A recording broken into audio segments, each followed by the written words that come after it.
चाहिए। हम एक तहजीब याफ्ता पार्टी के तहजीब याफ्ता नुमाइंदे यहाँ बैठे बन जाए।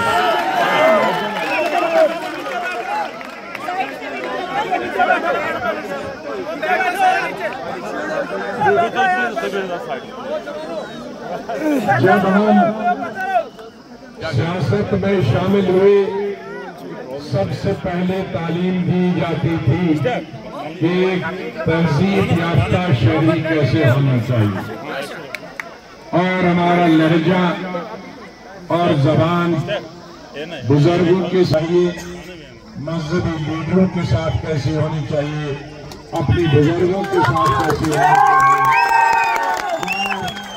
अपने मुखालिफ जो है उनके साथ कौन सी जबान का इस्तेमाल करना चाहिए। हम उसको जहन में रख के आगे बढ़ते हैं और मुझे पूरा यकीन है कि मुझ पर यकीन रखने वाले भी ऐसे ही एक तहजीब याफ्ता कौम के तहजीब याफ्ता लोग होंगे, लीडर होंगे।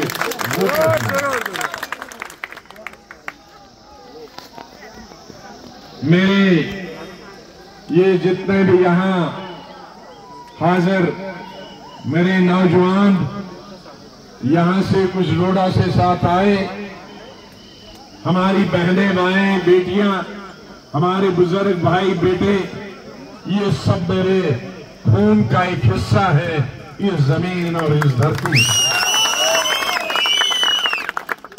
आपने 50 साल जो प्यार मुझे दिया,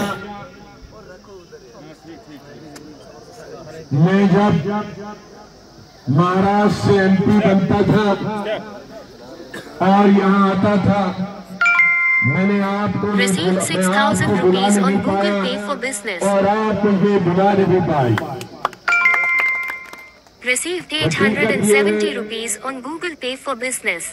कि आज मैं सिर्फ आप लोगों की वजह से, आप लोगों के प्यार की वजह से आया।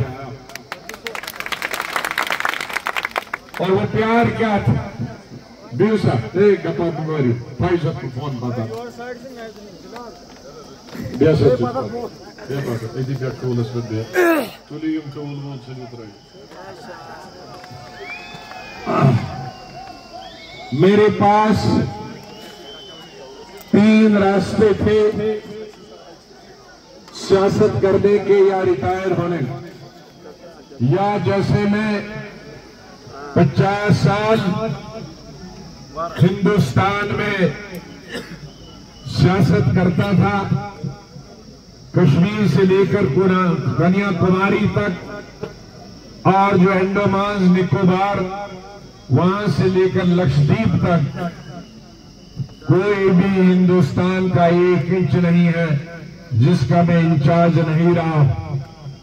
लाखों पार्लियामेंट की, असेंबली की, डीडीसी की, बीडीसी की इलेक्शनों में तकरीरें की।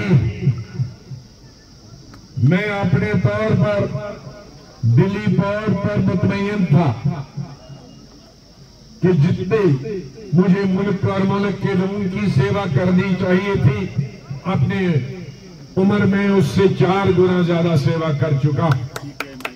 क्योंकि पंजाब जिस वक्त कोई लीडर वहां नहीं जाना चाहता, Received 1,000 rupees on Google Pay for business. था हिंदुस्तान का, लेकिन वो पंजाब नहीं जा सकते थे। स्पीकर लोकसभा का पंजाब से था, वो नहीं जा सकते थे। Minister of state foreign affairs था, वो पंजाब नहीं जा सकते थे, वहीं के रहने वाले।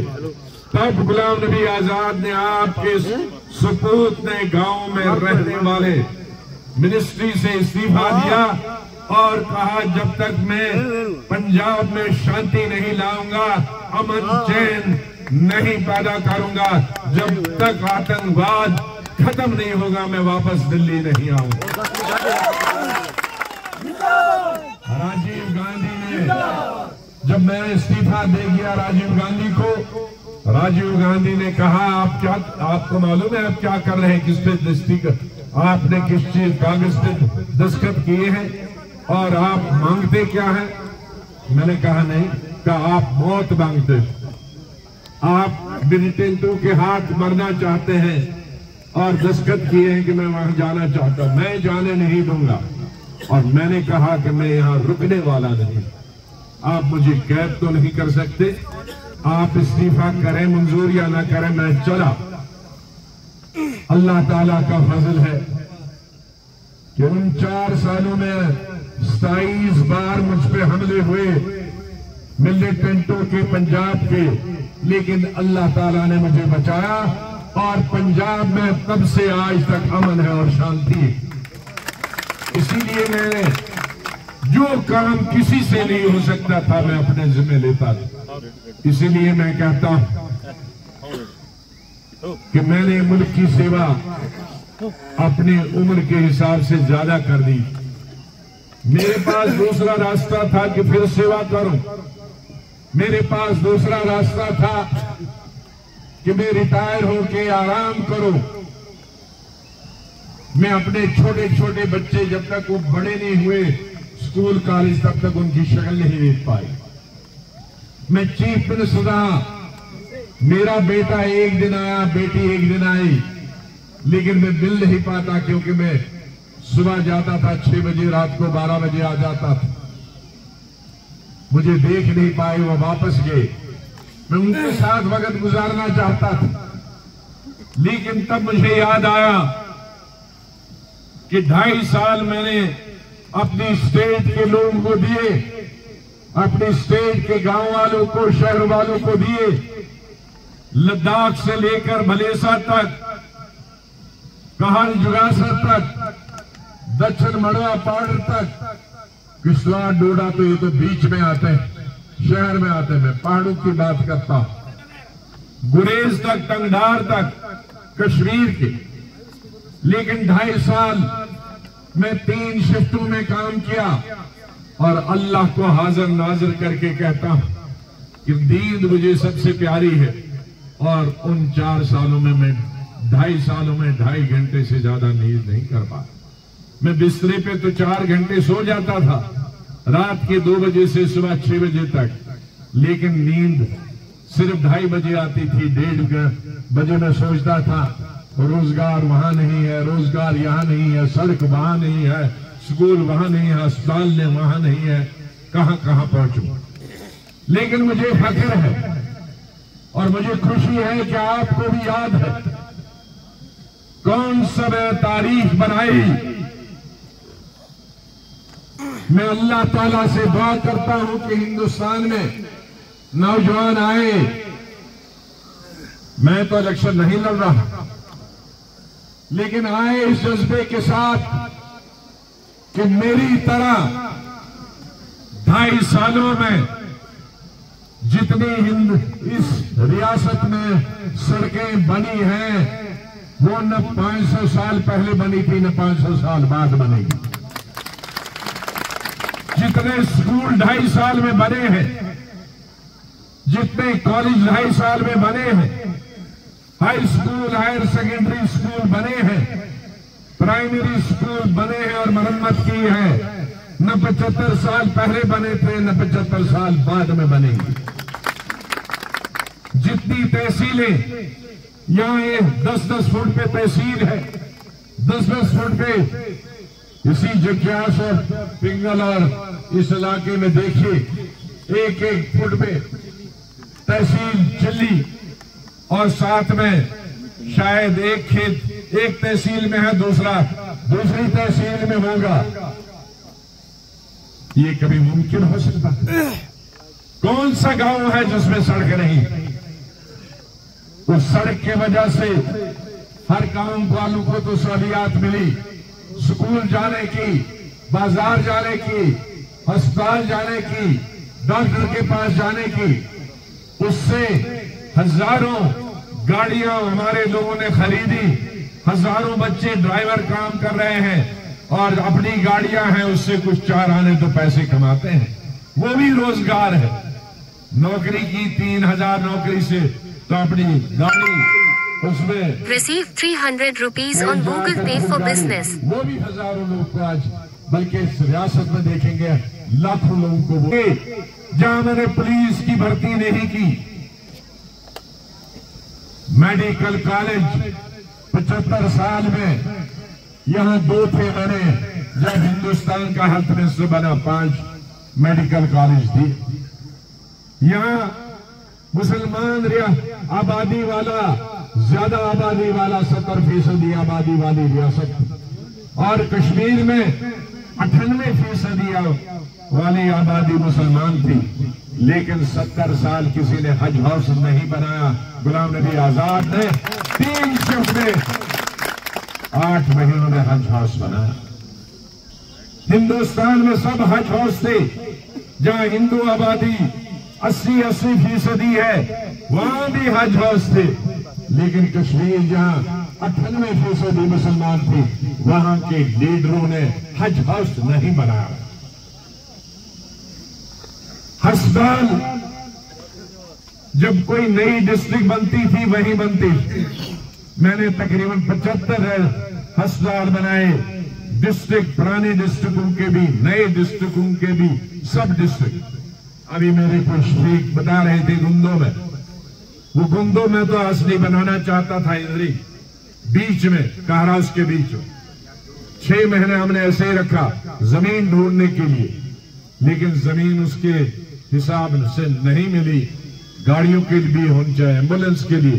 तो फिर डोडा गुंदों में वो सरकारी जमीन थी, सरकारी जमीन पे बहुत खुला, और हिंदुस्तान का शायद पहली दफा, शायद नहीं अभी तो मैं कहूंगा पहली दफा, जो सब डिस्ट्रिक्ट हॉस्पिटल है सरकारी, जिसमें लिफ्ट है, हिंदुस्तान में कहीं नहीं। मुंबई में नहीं है, दिल्ली में नहीं है, कलकत्ता में नहीं है, हैदराबाद में नहीं है, कहीं भी नहीं है सब डिस्ट्रिक्ट। और ये सरकार की कमजोरियां हैं मेरे बात जो आई कि वो डॉक्टर नहीं दे पाए, वरना किसी को दिल्ली जाने की जरूरत नहीं है। मलेसा के आदमी मेडिकल कॉलेज और डिस्ट्रिक्ट हॉस्पिटल, वो मेडिकल कॉलेज भी अभी इसी कॉन्स्टिट्यूंसी में आ गया, डिस्ट्रिक्ट हॉस्पिटल भी इसी कॉन्स्टिट्यूंसी में आ गया। वहां भी बिल्डिंगें तो मैंने बताई। इस सरकार की 15 सरकार 16 साल बाद मेरे बाद सरकारें आई, ये उनकी कमजोरियां हैं, नाकामियां हैं कि वो डॉक्टर नहीं दे पाए। जबकि हेल्थ मिनिस्टर होकर मैंने पूरे हिंदुस्तान के डॉक्टरों की तादाद 3 गुना बढ़ाई है, जम्मू कश्मीर के भी और पूरे हिंदुस्तान। मैंने स्पेशलिस्टों की तादाद 3 गुना बढ़ाई है पूरे हिंदुस्तान में। तो फिर ये डॉक्टर कहां जाते हैं? इसका मतलब है कि सियासी लीडरों को इन दूर दराज पहाड़ी इलाकों में, पहाड़ी डिस्ट्रिक्टों में कोई दिलचस्पी नहीं है, डॉक्टर हो या ना हो, स्कूल हो ना हो। इसीलिए मैं मजबूर हो गया कि चाहे कुछ भी हो, मैं इन बच्चों की, आज मैं कहता हूं कि सड़कें बहुत बनी हैं, उनको ब्लैक टॉप करने की जरूरत है। स्कूल बहुत बने हैं, उनमें टीचर कई जगह अपग्रेड करने की जरूरत है। तहसीलें बहुत बनी है, उसमें मुलाजिम लगाने की जरूरत है। कॉलेज बहुत है, अलबत्ता इसमें 2-3 कॉलेज कम से कम ट्रांसटी से लेकर यहां तक, वो भी इलाका बहुत पिछड़ा हुआ। डोडा डिस्ट्रिक्ट, बल्कि चिनाब वैली में ही बहुत सारे मेडिकल कॉलेज। उसका मतलब है नहीं है कि दूसरी जगह नहीं है, लेकिन ये आबादी के हिसाब से चाहे कम हो, लेकिन इलाके के हिसाब से चिनाब वैली, कश्मीर, पूरा कश्मीर और चिनाब वैली बराबर है रकबे के हिसाब से। तो उस हिसाब से यहाँ हर चीज की जरूरत ज्यादा है, स्कूलों की भी, कॉलेजेस की भी, अस्पतालों की। लेकिन एक चीज रह गई है पूरी रियासत, और रियासत में भी इस चिनाब वैली में, जिले में, इस इलाके में, इस कॉन्शियस हजारों हमारी लड़कियां, लाखों हमारे लड़के और लड़कियां, हमारे बेटे और बेटियां, चाहे वो कश्मीरी हो, चाहे वो गुज्जर बकरवाल हो, चाहे वो हिंदू, राजपूत, ब्राह्मण, दलित बच्चे हो, वो बेकार हैं, बेरोजगार हैं, अपने गरीब मजदूरों ने, गरीब किसानों ने अपने पेट पर पत्थर रखकर उन बच्चों और बच्चियों को पढ़ाया लिखाया, एमए किया, बीए किया, पीएचडी किया, ताकि वो मुलाजमत में हिस्सा ले, सरकारी नौकरी या तजारत उनको मिले और बुढ़ापे में उनका सहारा बने। वो बच्चे आप 12-12, 15-15 साल से, वो बच्चे आप 15-15 साल से बेरोजगार हैं पढ़ाई करके, और जो वालिदैन थे वो बूढ़े हो चुके हैं। उन बूढ़े वालिदैन का वो सहारा तो नहीं बने, लेकिन उनके झुके हुए कंधों पे वो बच्चे बोझ बन गए, उनका जेब खर्चा भी नहीं दे सकते, इसलिए वो न जिंदा है न मुर्दा है। यही वजह दोबारा मेरी सियासत में सिर्फ जम्मू कश्मीर में आना, चाहे जिस जगह भी हो, जो भी जगह मैं अपनी आवाज, इन बच्चों की आवाज इन पहाड़ियों में गूंज के वापस इन्हें पर आती है, इस आवाज को मैं हिंदुस्तान की कोने कोने में, रियासत के कोने कोने में पहुंचाना चाहता हूं कि इनका रोजगार मिले, ये जिंदा रहे, ये आम शहरी रहे, इन्हें कुछ भी रोजगार मिले। यही मेरी एक तमन्ना रही है और इस तमन्ना को मैं पूरा करना चाहता हूं। अल्लाह से आप दुआ करिए मंदिर मस्जिदों में कि ये मेरी तमन्ना पूरी हो जाए और आपको रोजगार मिले। वो कोई भी, मैं किसी के साथ सियासी अदावत नहीं करता, वो दुश्मन का बच्चा भी है, अल्लाह ताला उसे रोजगार दे। वो किसी की का बच्चा, कोई भी बुजुर्ग हो, अल्लाह ताला उसे रोजगार दे, उसे भूखा न मारे। लेकिन मैं गलत जो इलेक्शनों में वादे करते हैं उससे मुझे नफरत। मैंने कल अनंतनाग में बताया कि जब मैं कश्मीर के कॉलेज, उसमें कॉलेज में पढ़ता था, तो आज से 55-60 साल पहले जो मैं नारे सुनता था, वही नारे आज भी सुनता हूं। जो नारे यूनिवर्सिटी में, कश्मीर यूनिवर्सिटी में सुनता था, वही नारे आज भी सुनता हूं। उन नारे पे लीडर तो चुन के गए, लेकिन नारे उन्होंने वही रखे। 20 साल पहले भी वही उन्हीं नारों पर जीत के आए, 10 साल पहले भी उन्हीं नारों पर जीत के आए, लेकिन नारे वो खुद भूल गए। पार में आकर इलेक्शन में जरूर याद रखते उन नारों को। मैंने कोई वादा नहीं किया था चीफ मिनिस्टर बनने से इलेक्शन में, मैंने सड़कों का हर पहाड़ खोदने का वादा नहीं किया था, मैंने बनाए। मैंने अस्पतालों का वादा नहीं किया था, मैंने बनाए। मैंने स्कूल कॉलेज तहसीलों का वादा नहीं किया था, मैंने बनाए। क्योंकि सियासतदान वो होता है जिसे नीयत होती है काम करने की, वो रोज अपना मैनिफेस्टो बनाता है। मैं आज यहां आया, मुझे क्या मालूम आप क्या मांगेंगे। आपने 2 चीजें मांगी, मैंने 2 चीजें दी, वो आज का मैनिफेस्टो बना। लेकिन किसी कमरे में बैठकर मैं कहूंगा मैं फला कॉलेज वहां बनाऊंगा, यूनिवर्सिटी वहां बनाऊंगा, मैं वहां से पार वाले को इधर लाऊंगा, इधर वाले को पार करूंगा, ये तारे शैल तारक अच्छा बना।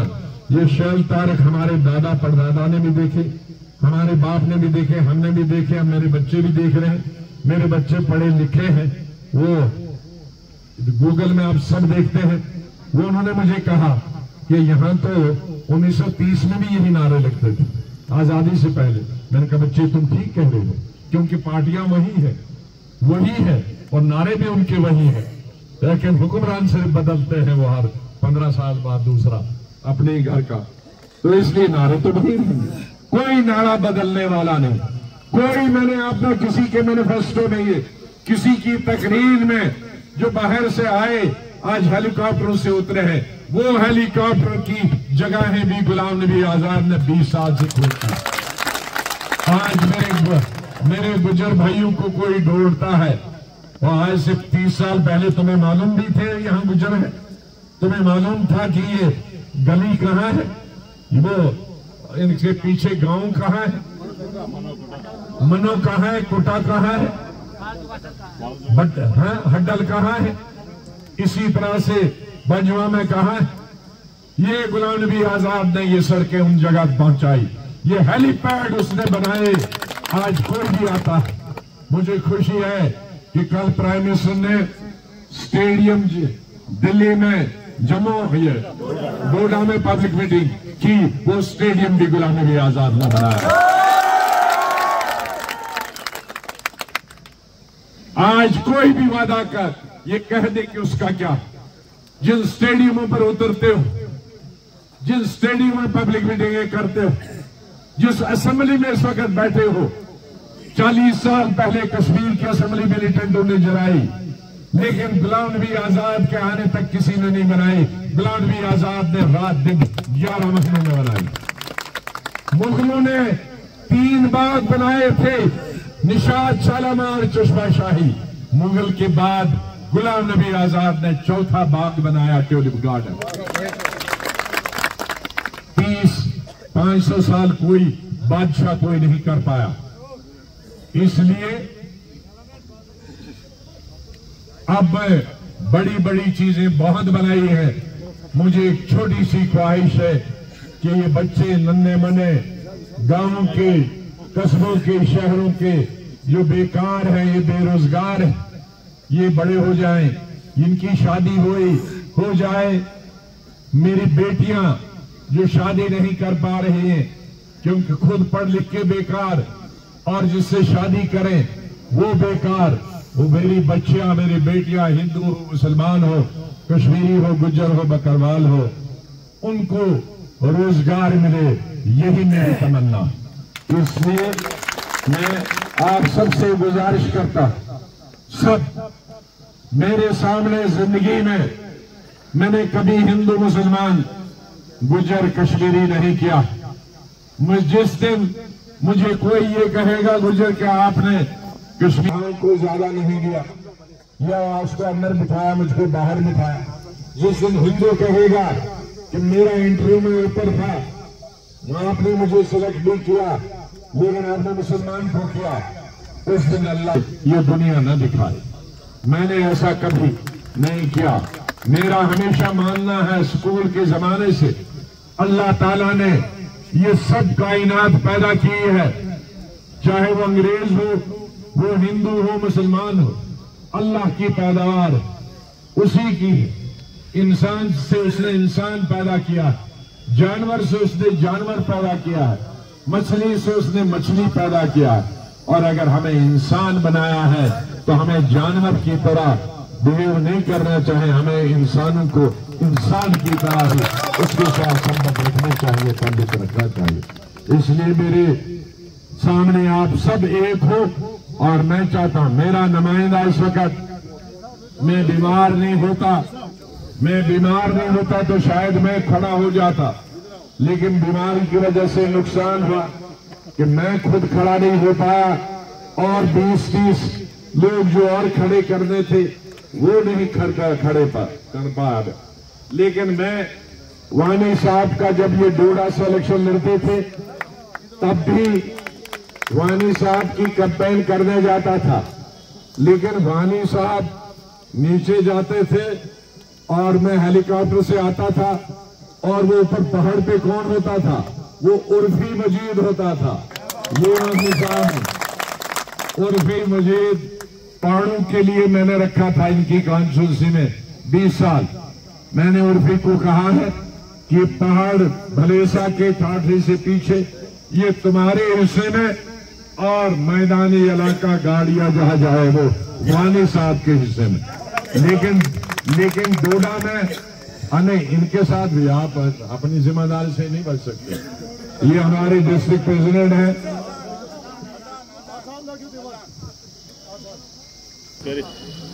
भूल गया था, वो थी कि रोशनी किसकी।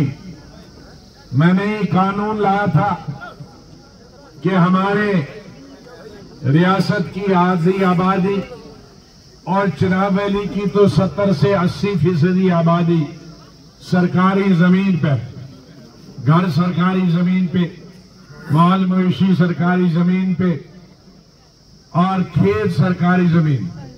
इसलिए मैंने कानून बनाया था कि 20 साल से जो जिसका कब्जा है सरकारी जमीन पर उसकी होगी। लेकिन इस मौजूदा सरकार ने उस कानून को खत्म किया। लेकिन जब 2 साल पहले, तब तक मैंने अपनी पार्टी बनाई थी, तो उन्होंने लाखों मकान गिराने का काम शुरू किया। कोई पार्टी नहीं आई, ये मेरी अकेली पार्टी थी। नवंबर, दिसंबर, जनवरी बर्फ में भी जलसे जुलूस निकले। फिर जब जम्मू में बटिंडी में 3-4 घर गिरा दिए, मैं गवर्नर से मिला, उससे भी काम नहीं हुआ। तो मैं यूनियन मिनिस्टर से पूछा, मैंने कहा अब मैं धरने वाला हूं, जब तक मैं जिंदा हूं तब तक मेरा धरना चलेगा। तब बंद हो गया। उस कानून को हमने दोबारा लाना होगा, वरना आपके पास जो 2 मक्की के ढोले मिलते हैं या कगड़ी और ये आल मिलती है, ये भी नहीं मिलेगी। तो इसलिए दूसरों को कोई फिक्र नहीं है, क्योंकि वो देहात की जिंदगी बसर नहीं किए हैं कि ये कहां से खाते हैं, कहां से पीते हैं। मुझे याद है यहां बर्फ इतनी पड़ती है, कभी किसी ने कुछ नहीं दिया। जब मैं चीफ मिनिस्टर बना तो एक दिन एक हफ्ते में दिसंबर जनवरी में ज्यादा बर्फ पड़ी, तो मैंने बर्फ उठाने, घर पे छत उठाने के भी पैसे दिए। पहले 6 महीने के राशन मुफ्त दिया, फिर 1 साल का राशन मुफ्त दिया। ये तमाम चीजें भूलनी नहीं चाहिए। तो मैं यहां बहुत सारे मेरे